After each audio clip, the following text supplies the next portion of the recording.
VOCAVERSE. Hello, everyone. Today in the chat, I have some really cool people. Do you guys want to say who you are? Hi, I'm Taylor. I'm the CEO of Eclipsed Sounds. I'm Elijah. I'm the CFO of Eclipsed Sounds, and I'm the founder. And Taylor and I are co-owners. Whoa. We're besties. And I'm Brielle. I'm the outreach lead here at Eclipsed Sounds. Wow. This is awesome. We have freaking Eclipsed Sounds in the stew tonight. Tonight meaning 6:56 p.m. on a Wednesday. And I've been really excited for this because I guess this is the first show I've had where we're going to be focused a little bit on the technology behind vocal synth stuff. But first, I mean, we're the English Vocaloid community. I'm sure you're aware. But for those who don't know, do you want to talk a little bit about what Eclipsed Sounds is? Yeah, of course. I'll take that one if that's okay. Yeah. But Eclipsed Sounds, we're a small business developing English language vocals, English and Spanish language vocals now for the Synthesizer V Studio engine and now the Synthesizer V Studio 2 engine created by Dreamtonics. So we're a small group, currently 3 employees strong, who focus on making professional and versatile vocals, now focused on vocals in specific areas of genre expertise. Yes, which I'm going to ask about later. But I kind of like want to know a little bit of the lore about this, if that's okay, because like I feel like, to me at least, a commoner, creating commercial voice banks feels a little bit mystified, and I am wondering how you were even able to get there. Like how the heck are you getting the Synth V? Like, is there lore? How much are you allowed to say? I don't even know. But are you allowed to talk about that? I guess first is we were very annoying. Can I say that? We emailed Conru a lot. Yeah, we emailed a lot during the original development version for Synthesizer V. So that would have been, everyone calls that R1. Wow. Yes, that was before Synthesizer V Studio. That was before Synthesizer V Studio without AI. That was just in the very beginning when it was just, I think it was just Eleanor Forte and and maybe Quad Dimension. Yeah, and it might have been near the beginning with Quad Dimension. So we were in talks with Conru since very early on with the same project, which would have been SOLARIA, as she is known today. Wow, that's crazy. Like, what? I guess like this is a follow-up question. Like, what about Synthesizer V that like appealed to you guys at that time? Because y'all were there, y'all were locked in.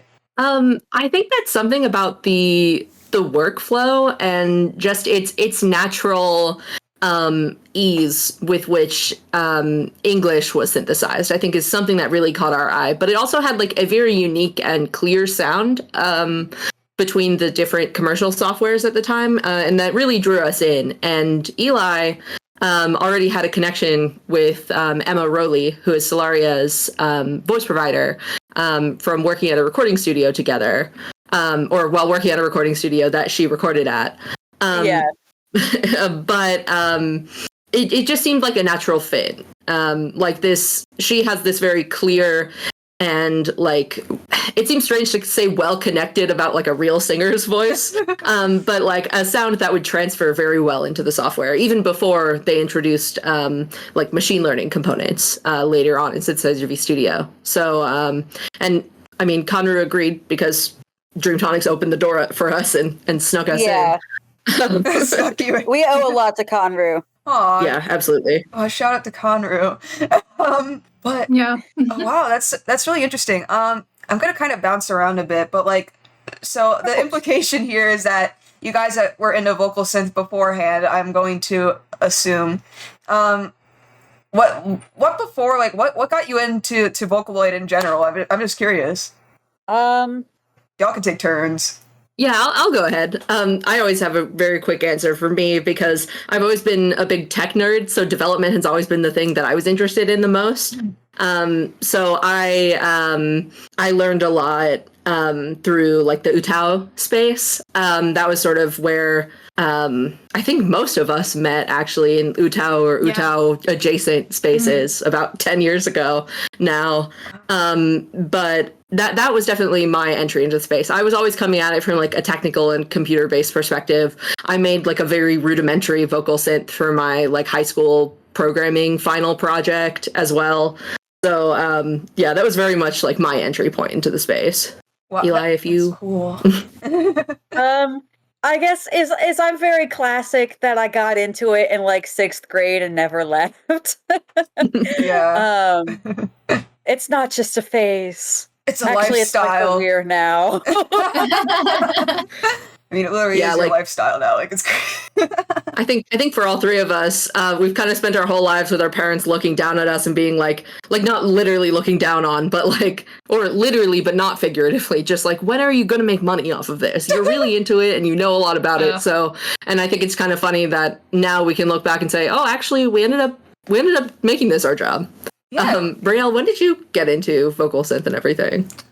I think the earliest was probably, I'm a little bit older than everyone else on the team, so I was in early high school in like late 2010, 2011, and I got really into the idea of Utah. I had been just scrolling YouTube and I saw like MMD, like Mad videos, and I was like, oh, these little characters are so funny, and then I learned it could sing, and then I learned, oh, I can make my own, because, I was big into making OCs, and I guess I still am, but yeah, just kind of slowly branching out and discovering the community from the Utah space, and sort of, I probably had the least experience with like actual like behind the scenes like Vocaloid stuff than everybody, because I kind of wasn't super into the English space at that time.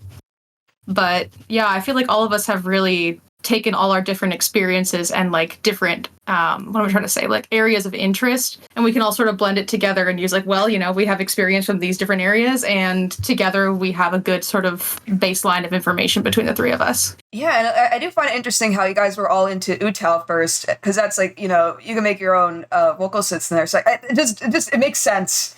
It does make sense that you guys like have gone into this more officially now. I do want to know, because both of your vocal synth series so far have very, very, I guess, solid theming to them. Not just like design wise, but also like the type of voices that you give. And I do wonder.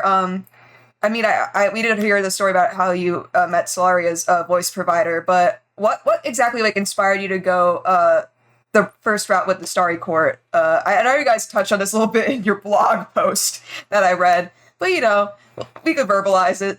Well, thank you for reading the blog post. I be reading. I know how to read. I forget how to read as soon as I'm done writing the blog post, so I appreciate it. I guess, Eli, if you wanted to take this, or I can. My brain is breaking. So yeah. No, because I just said that.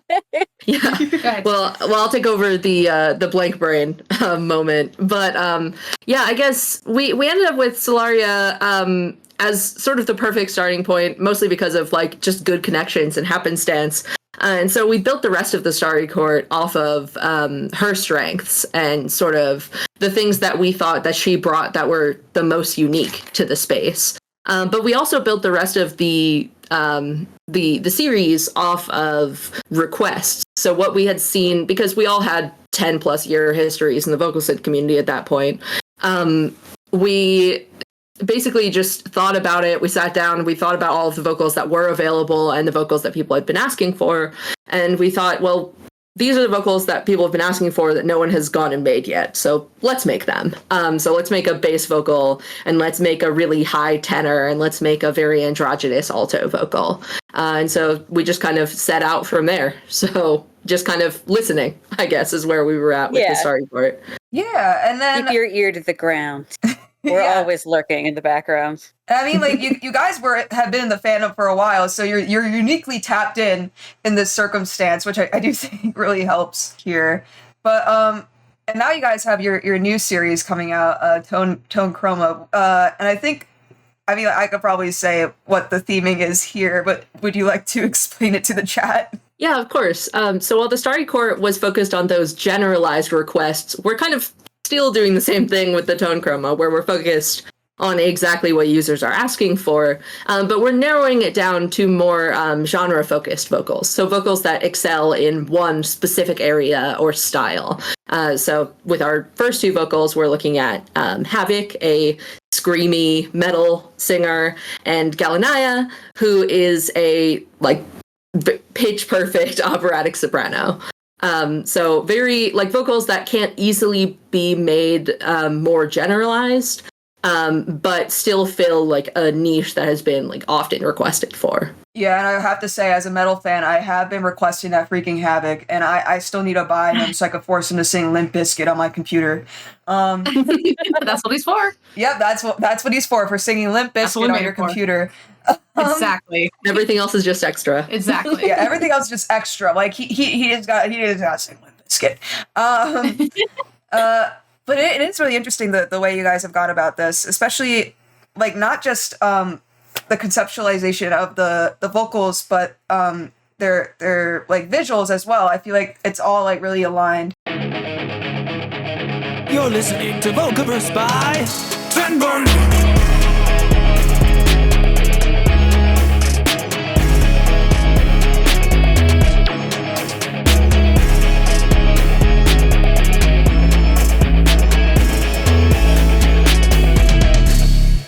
Let's talk about the art department, I guess. How do you guys also conceptualize the visual theming of I guess both of them? For the Starry Court, it was kind of back and forth on who did it. Is for SOLARIA, one of our original team members, Neve, did a lot of the heavy lifting, and then we all teamed in. For ASTERIAN, it was mostly Taylor. He's my son.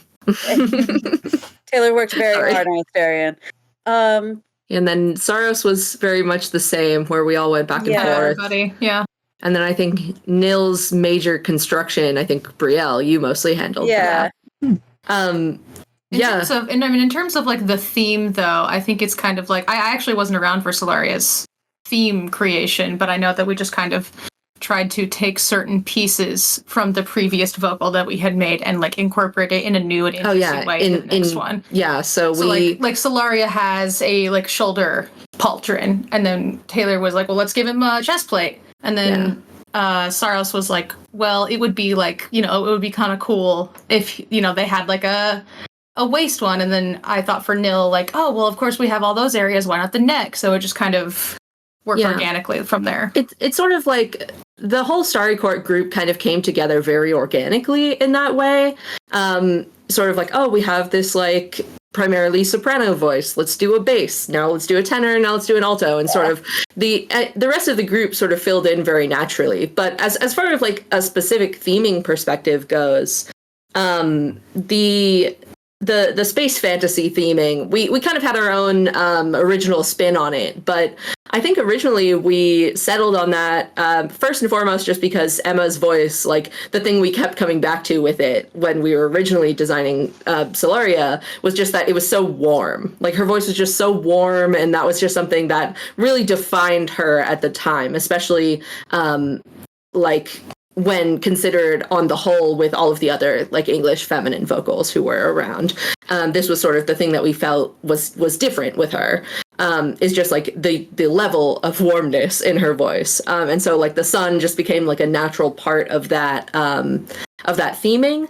And then from there we wanted to make a theme that sort of brought together the vocal synth community and what the community generally enjoys, which is heavy theming and very interesting concepts, as well as something that would still be approachable for non-fandom production people. So your uncle who develops music on the side when he's not at his 9 to 5 type of people. And a lot of VSTs have space theming, and our company name precedes the vocals, so we were perfect.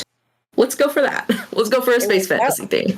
Yeah, it ended up perfect. For Tone Chroma, we're more kind of going for sort of the typical for GALENAIA, for instance, we're okay, if she is the prima, the not prima, sorry, that's not what I meant. If she is the star soprano, she's when you think of an operatic soprano, you think of big puffy sleeves and long gloves and a big puffy dress. and we're trying to take those like concepts of like, okay, if the genre is opera, it probably looks like this, and then adding sort of a futuristic spin on it is sort of how we're taking it. Genre plus a spin. Yeah. So from space fantasy to science fiction. Yeah.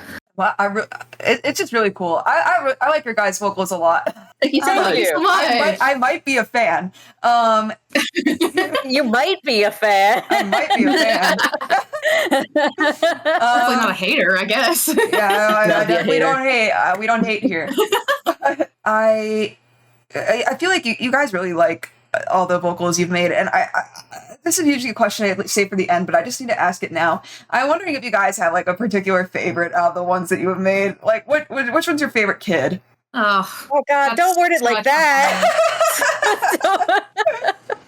Yeah, it's hard because you have such a weird relationship with them because like you go from scouting and seeing them just as like the voice provider, and then they start to evolve into their own character, and then you like work on the voice and you hear them so much.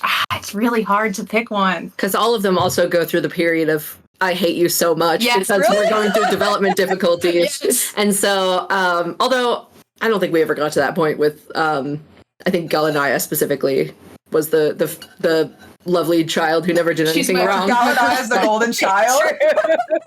Literally, she could do no wrong.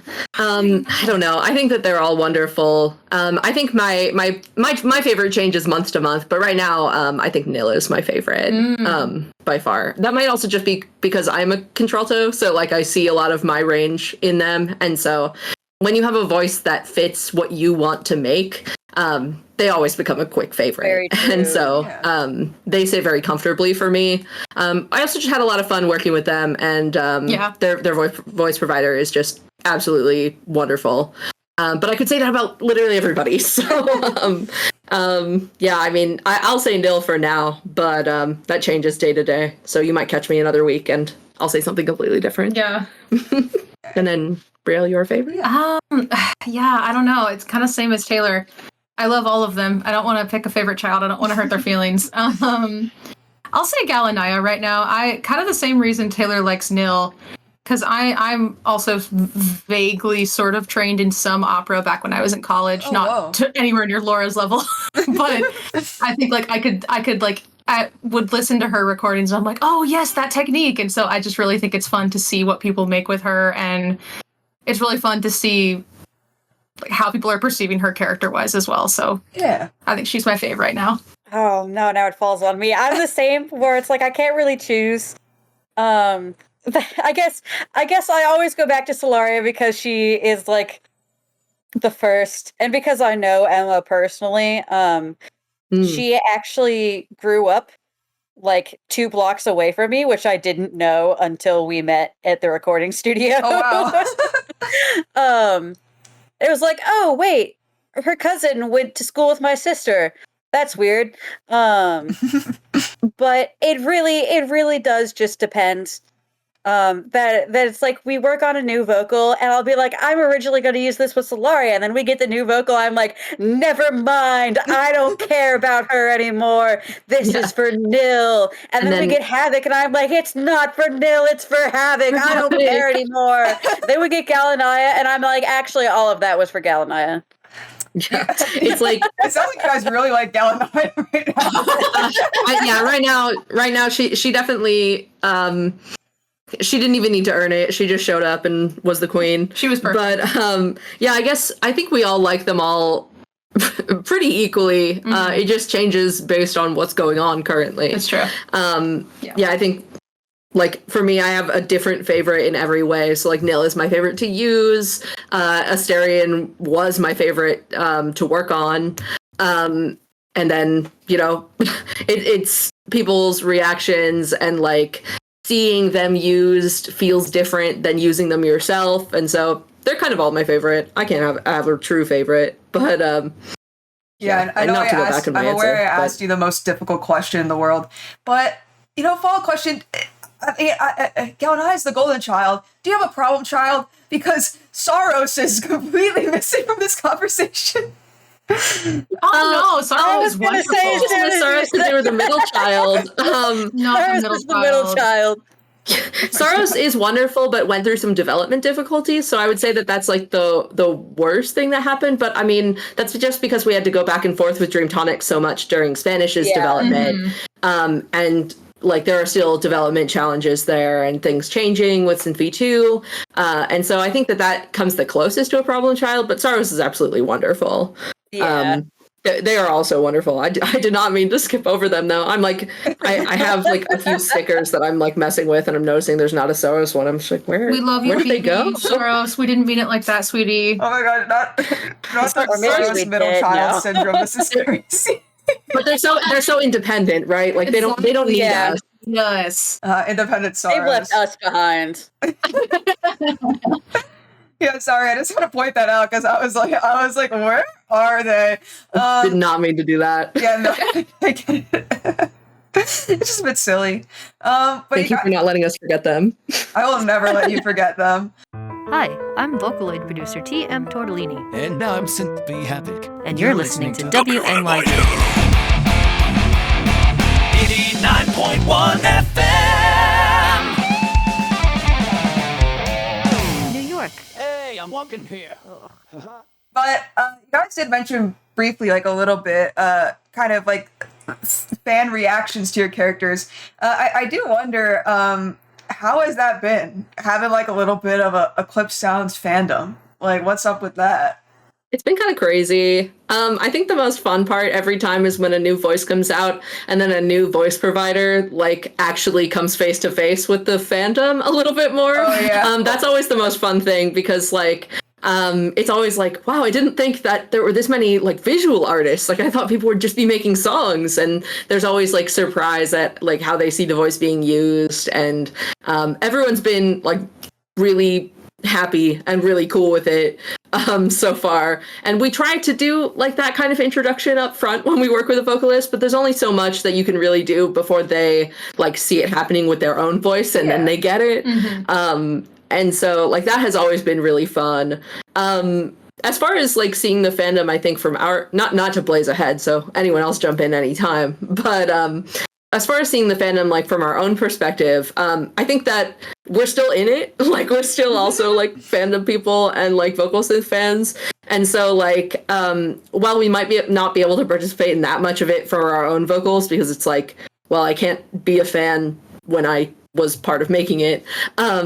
Like not in the same way, at least. Like I'll still come out like when like a new like audiology vocal comes out, and I'm just like I'm losing my mind, and I'm just like, is this what people feel? Sometimes it feels unreal because it's like the vocals that we work on, I'm just like, I'm so used to them being around for so long, like it feels crazy when people have that kind of like first like finding out about them excitement. I'm just like, wow, people are excited because like like we have the excitement, but it's like very early on in the process, and then the vocal is like in the garage as like the car that you've never fixed up for like 2 years, and then we finally get it done, and it's like, the project is finally finished, and then it's like for everybody else the project is just starting, so it's very cool.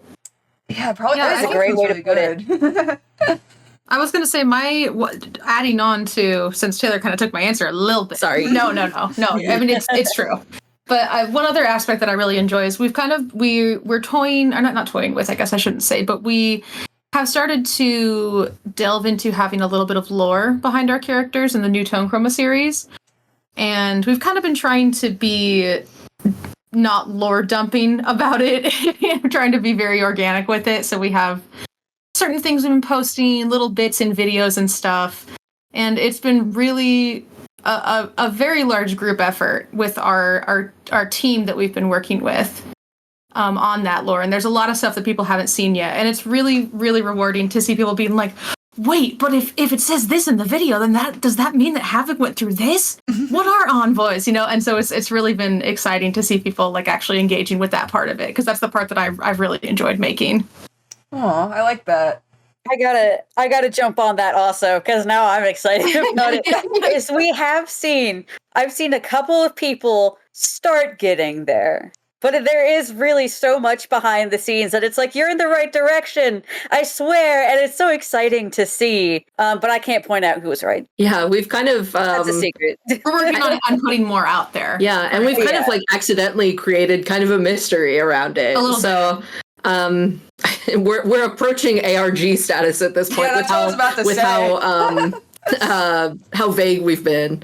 But I'm hoping that some more really fun stuff comes up soon. I mean, like, I'm not going to be the one posting it. Yeah. Yeah, bro's waiting for their own thing to drop. But am I allowed to ask, like, what else you're planning here? You could be vague. Like, is it just gonna be more vocal? Well, yeah, there is gonna be more. But no, you know what I mean? Like little clip. Are we gonna get the Eclipsed Sounds TV show? Like, what? Oh my god, I wish. Oh my god. HBO, where are you at? Am I right? Anyway, sorry. I mean, call us, but I think mostly we're trying to focus company resources on sticking completely with vocal development. So everything that's story or lore related, we're trying to keep, I guess I want to say, frugal with it. So we're trying not to spend the company resources on things that would be solely like story focused, because at the end of the day, what people are paying for is vocals, and we need to focus like the money aspect on vocals. But we're putting a lot of I guess I want to say like the sweat equity from the team. Like we're focused on like putting the work in to create more I want to say peripheral content. We have that going on currently with our sort of side social media account, which we just refer to as the Scanner. So there will be more coming up from the Scanner. Obviously, we'll continue like dropping things in demo songs, in maybe some promotional videos, like we had with the original teasers. But yeah, we'll probably have more of that. And of course, that does mean more vocals. We're working on quite a few. Yay, more vocals! Sorry. THS Scanner. Oh yes, THS Scanner is the full name of the Scanner account that I mentioned. Wait, can I ask, this is going to be a stupid question, but is Tone Chroma just Roy G. Biv? Like, are we going to get every color, or is that a dumb question? Remember what colors were in the video? Yeah, we had a teaser with color. I know. I can't count. I don't know. Well, it's not so much a one-to-one. Those are the colors that we're working with. Yeah. Okay. So if I may say it just straight up and plainly, and we can beg for a cut of this if need be. Okay. But we're not looking at a single vocal per color, I guess is and that's where I'll leave that. We're using the colors the rest more of them are going to be red because that's my favorite color. Okay, I'm sorry. Yeah, 15 red, 1 purple. Somebody write that down. One violet. 1 purple and 17 red. Yes. Other colors, we'll work on that. A green one. I feel like this is just like off topic. There's not enough green people. Like, we don't have enough green characters. There aren't. That is so true. Like, I think about a lot, like, just like characters, like they just aren't green. And like, I don't mean like a Miku green where it's like that's blue. I mean like an ugly green, like a green. Give me swamp. Shamrock. Yeah, we need bright green. Next Tone Chroma is gonna be shamrock green. All right, write it down. Write it down. We'll change. It's gonna be a leprechaun. It's gonna be a freaking leprechaun. Red hair, freckles. Let's do it. Red hair, freckles, giant hat. Sorry. Taylor, write that down. I'm writing it down. Giant hat. Yeah. I think I do love the order with which we're approaching the colors is mostly organic and based on the voice providers we're working with. We're trying not to set like a very specific order just because with the way that development usually goes, sometimes one vocal will be done before another. We got very lucky with HXVOC and GALENAIA being ready at the same time, but that sort of thing doesn't usually happen. So we're often working at on a lot of vocals at once. HXVOC has been in the works for 3 years at this point. So he was in the works longer than I think Then nil. than nil. Yeah, I believe so. Or Yeah. maybe nil had just gotten started right before that. But yeah, our development pipeline is a long road. So we've had a few things in the works and in talks already past HXVOC and GALENAIA. So hopefully people won't have to wait too long. But- Sorry. I'm excited because I'm like HXVOC. I'm like, man, I like the metal music, and he's red. Like, I won here. It's almost like those go together. Yeah. Red and metal. Wonder why those colors. Why that color? All right. Is this a lower drop? Whatever. I think it's a branding. I think Really. it's a branding drop. Branding drop. Guys, new marketing scheme just dropped. New marketing scheme just dropped. We're learning about color scheme. Yeah, today we're learning color theory. Revolutionary stuff. Literally us last year during the concept phases. We're just like, all right, Red equals strong. let's go. Yeah. And I have to write it down purple? every What we time. communicate with purple? Yeah, for real. Well, what does Purple. purple make you think of? Flower. Mostly purple. Did you say flower? I don't know. I'm thinking pretty about good. a purple flower. Like I was out walking today. I was outside. I could think about nature. I thought you Okay, were okay, Vocaloid character. Oh no! I guess I was like, also, also true. flower. Okay, That queen. flower too. True, purple. Yes, Queen Yeah. Flower, let's go. Yeah. That diva. Yeah. I'm sorry. I can't think of how to phrase this. This is gonna have to be cut until I figure out how to phrase this. No, it's fine. I'd be cutting. Of just Eli going, and trying to rephrase this over and over. What does Oh, what is royalty? What color is that? Oh, What does that purple. feel like? What? Okay, listen, guys. What I'm trying to say is how it's supposed to be elegant, and royalty used a lot of purple because purple was elegant. Purple is. I Elegant mean, is not a it is very elegant. genre, Eli. elegant is a genre. If Yeah. elegant is a genre, GALENAIA invented it. Yeah, we're right? making elegant genre music now. Hey, you're listening to VOCAVERSE by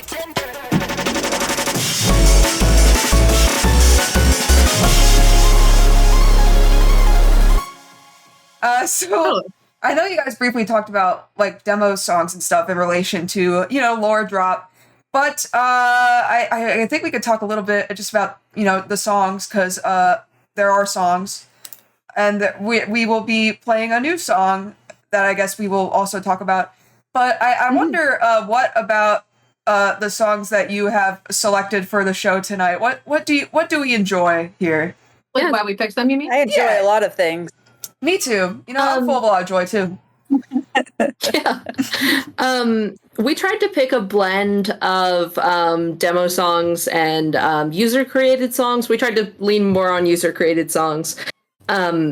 We just wanted to show, I guess, the variety that has been created with our voices. We're also huge fans of basically everybody in the vocal synthesis space. Yes. And so we tried to highlight both songs that we think people will find familiar and songs that we think were slept on. So we tried to have a good blend of the demo songs that people probably know if they've heard of our vocals, songs that did like a really good job at showcasing them, songs that we just really quite like, and songs that we really quite like and everyone else should like. Oh my gosh, why haven't people listened to these songs yet? So that was sort of the thought process behind this playlist. Yeah, We tried to There really are include some songs deep with all of the cuts. vocals too. Yeah, there really are some deep cuts, and I really appreciate that. There's some I was really happy you picked. I was literally listening to Electro Void on my way back from the walk in I was my gonna class. say, Oh, and it's also so cute. Kevin's in there. And also Kevin. love Kevin. Kevin can stay, I guess. We He love was Kevin. he's invited. Kevin's welcome anytime. Yeah, he's just a chill guy like that. And the Riku Tushi song I really do like. I played that one on my show before. It's peak. yes. Great song. So yeah, like I mean, like I should be surprised that you guys are like looking for songs made by your children, but like it is just nice to see, like, you know, you're looking at songs that are just slept on, and I'm like, you know, that's the show. I like to talk about things that are slept on a lot, and I also like to sleep in my bed. Absolutely. Yeah. What are there any particular things that stand out to you about the songs, perhaps? Stand out about that? One of them is really long. Is that the new one? That's the one we've been six and a half Just minutes, excels with right? it. I was like, this is abnormal. I think the things that Isn't it stand out to longer me than about that? the songs as a group, I think, is that like I find it cool how many different genres and how many different types of music and languages that people have used our vocals for. Like the one that we have from ASTERIAN, the HXVOC, I'm sorry if I said that wrong. That's all in Polish, I believe. I believe so. I mean, that song just blew me away when I first heard it. It's so warm and soulful, and like I never thought that I would get to hear a song like that out of ASTERIAN. And so it's just really cool. But then, you know, you have that versus like all the other songs that I've heard from our vocals, and it's really cool to just see all the variety out there with them. Even stuff with HXVOC and GALENAIA, I've seen things that we didn't list here, but the stuff that I would never expect they would be able to sing, so which is really awesome. Yeah. Even related to that is obviously there have people. Obviously, there are people who have used GALENAIA for Japanese. And the other day, I was speaking with Laura, her voice provider, over email, and she said, "Wow, this is amazing. She even sings in Japanese." And it's like, yeah. Yeah. Like a language It that makes she me has very never really happy. sung in. Yeah. It must be like Yeah, I think weird, like to hear that, to hear you singing Japanese and you don't know Japanese.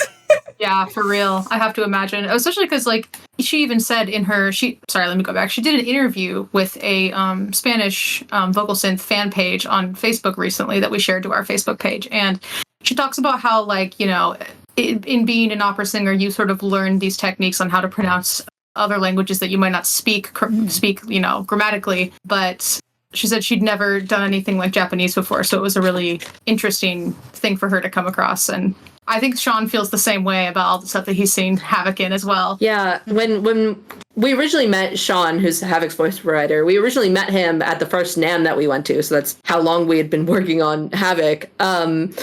But he was at NAMM again this year, and we just kind of hung out at the booth for a while, and he was listening to HXVOC in Spanish and in Mandarin, and these are languages he's never sung anything in, and he's just like, I can't believe that. Like, it sounds just like me, but it's singing in a language I don't speak at all.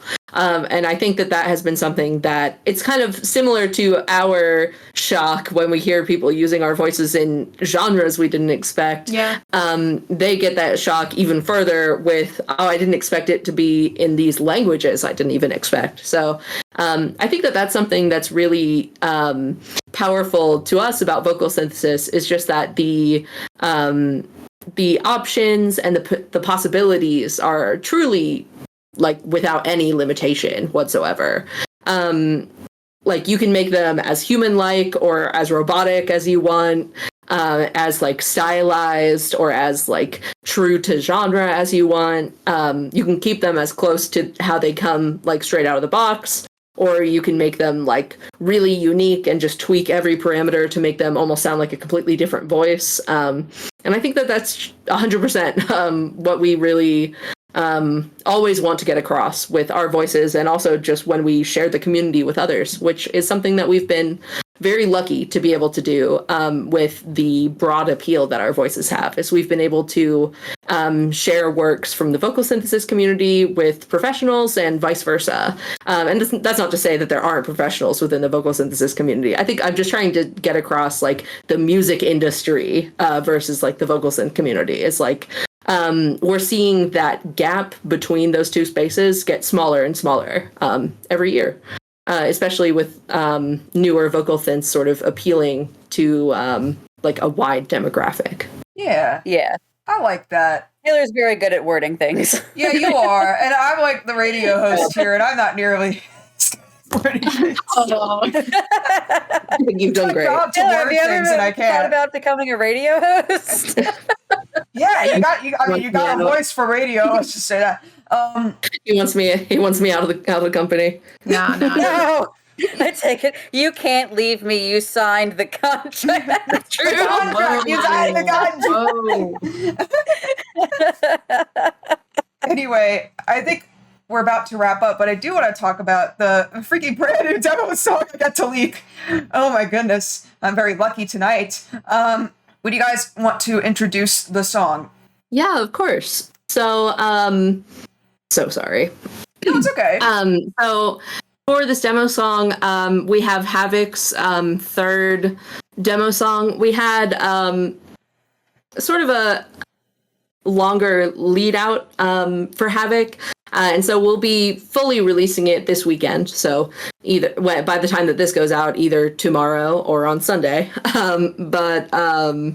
Yeah, this is Song for the Tired. It is another demo song for us by our beloved collaborator, DM Dokuro, who creates like these really amazing metal, but also electronic influenced pieces. And this piece is quite long, but really shows Havoc at his best. Yes. It goes through pretty much everything that he can do and does so flawlessly. It also has a lot of relation to his story. And so as we move towards a series that is more influenced by story and the emotions brought out by those stories, we really want to keep highlighting those in the demo songs that we're putting out. And so this song really highlights that and also pulls out that emotion in Havoc's voice and puts it all together. And I will say I skimmed it, and the song is fire. I'm going to sit down and listen to it after this. I could tell it's fire. It's insane. Everything he makes insane. is just it's insane in the most flawless way. Yeah, like it is so he's good. really just an amazing musician. And I did just think about it. I guess what's happening now is the Eclipsed Sounds musical. So Broadway fans pull up and read the lyrics, I guess. Loreheads pop in. Loreheads, get at us. Yeah, Get at us. Loreheads come in and live tweet it. Let us know what you think. Listen, anybody who has a question, we'll answer questions. They just got to bring them to us, Sometimes And we you just might gotta lie. ask. Sometimes you gotta be annoying. You guys were so annoying back in the day, and now people can be annoying to you. Oh, ain't that cute? Anyway, I think we should wrap it up now because we've been recording for a while. But do you guys have anything else you would like to say now, or anything you want to promote? It doesn't have to be Eclipse Sounds. It could just be you. Oh God. Well, you see, when I was a child, no. It all started when I was born. Be sure if you have nil for Synth V1 to upgrade them because their upgrade promotion ends at the end of April. Don't miss it, guys! Don't miss it. What the heck? That's something I'm legally obligated to promote. Also, our company anniversary is early next month, and we'll be doing a few events based around that. I guess it's not early next month; it's mid next month. So mid-May. Yes. Yeah, we'll be doing some stuff for our company anniversary this year. And then in the future, we'll probably be treating the company anniversary as sort of a generalized vocal celebration. Oh, yeah. So look forward to that. And thank you so much for having us. Oh my goodness, no problem. Anything else anyone else want to say? I was just going to say, support local and online artists that you care about. Absolutely. Make sure to listen to original songs, even in languages that you don't speak. We need to create and foster our community now more than ever, and also trans rights. So absolutely. Thank you so much true. for having me as well. Yeah, no problem. No problem. Drink some water. Thank you. Yeah, everyone stay hydrated. What the heck? I got it was great. Yeah, absolutely. Go drink some water. It was great being on this. This was a lot of fun. Yay! I'm happy. I have fun. I like talking. I like. I don't like it's over. We're done. I could yap for hours. Yeah. Yeah, I could keep going. Let's just make this a really long talk. Guys, this is gonna be the longest podcast in the world. But yeah, thank you.